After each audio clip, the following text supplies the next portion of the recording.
ஓசூரில் அரசு மேல்நிலைப் பள்ளிக்கு 60 லட்சம் ரூபாய் மதிப்பீட்டில் ஆசிரியர்கள் ஓய்வு மற்றும் கழிப்பறை வசதி சொந்த செலவில் அர்ப்பணித்த தொழிலதிபர்களுக்கு பள்ளிக் கல்வித்துறை சார்பில் நன்றி. கிருஷ்ணகிரி மாவட்டம் ஓசூர் மாநகராட்சிக்குட்பட்ட முல்லை நகர் பகுதியில் அரசு மேல்நிலைப் பள்ளி செயல்பட்டு வருகிறது. இந்த பள்ளியில் சுமார் 2500க்கும் மேற்பட்ட மாணவ மாணவிகள் பயின்று வருகின்றனர்.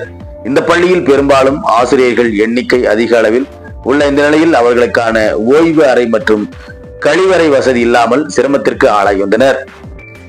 இந்த பள்ளியை தனியார் பள்ளிகளுக்கு இணையாக தரத்தில் உயர்த்தும் நோக்கத்தில் ஓசூரில் பிரிமியர் ஸ்லீனிங் என்ற தனியார் தொழில் நிறுவன உரிமையாளர் தேனி ராஜேந்திரன் அவ்வப்பொழுது பல்வேறு வளர்ச்சி பணிகளை கல்வி தொண்டாக கருதி மேற்கொண்டு வருகிறார். இந்த நிலையில் ஆசிரியர்களின் சிரமத்தை போக்கும் விதமாக தனது சொந்த செலவில் சுமார் 60 லட்சம் ரூபாய் மதிப்பீட்டில் ஆசிரியர்களுக்கான ஓய்வு அறை மற்றும் கழிப்பறை வசதிகளை தொழிலதிபர் தேனி ராஜேந்திரன் ஏற்படுத்தி தந்துள்ளார்.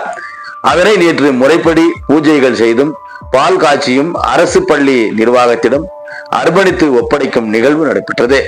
இந்த நிகழ்ச்சியில் மாவட்ட கல்வி அலுவலர் திரு RV ராமதேவி, பள்ளியின் தலைமை ஆசிரியர் R காந்தி மற்றும் ஆசிரியை திருமதி ரேணுகா ஆகியோரிடத்தில் தொழிலதிபர் தேனி ராஜேந்திரன் முறைப்படி பூஜைகள் செய்து ஒப்படைத்தனர். பின்பு செய்தியாளர்களை பேசிய தலைமை ஆசிரியர், இந்த பள்ளியின் வளர்ச்சிக்காக எண்ணற்ற பணிகளை சேவை நோக்கத்துடன் மேற்கொண்டு வரும் தொழிலதிபர் தேனி ராஜேந்திரன் ஆசிரியர்களுக்கான ஓய்வறை மற்றும் கழிப்பறை வசதி என்ற நீண்ட நாளை கோரிக்கையை அவரது சொந்த செலவில் மேற்கொண்டு அர்ப்பணித்துள்ளார்.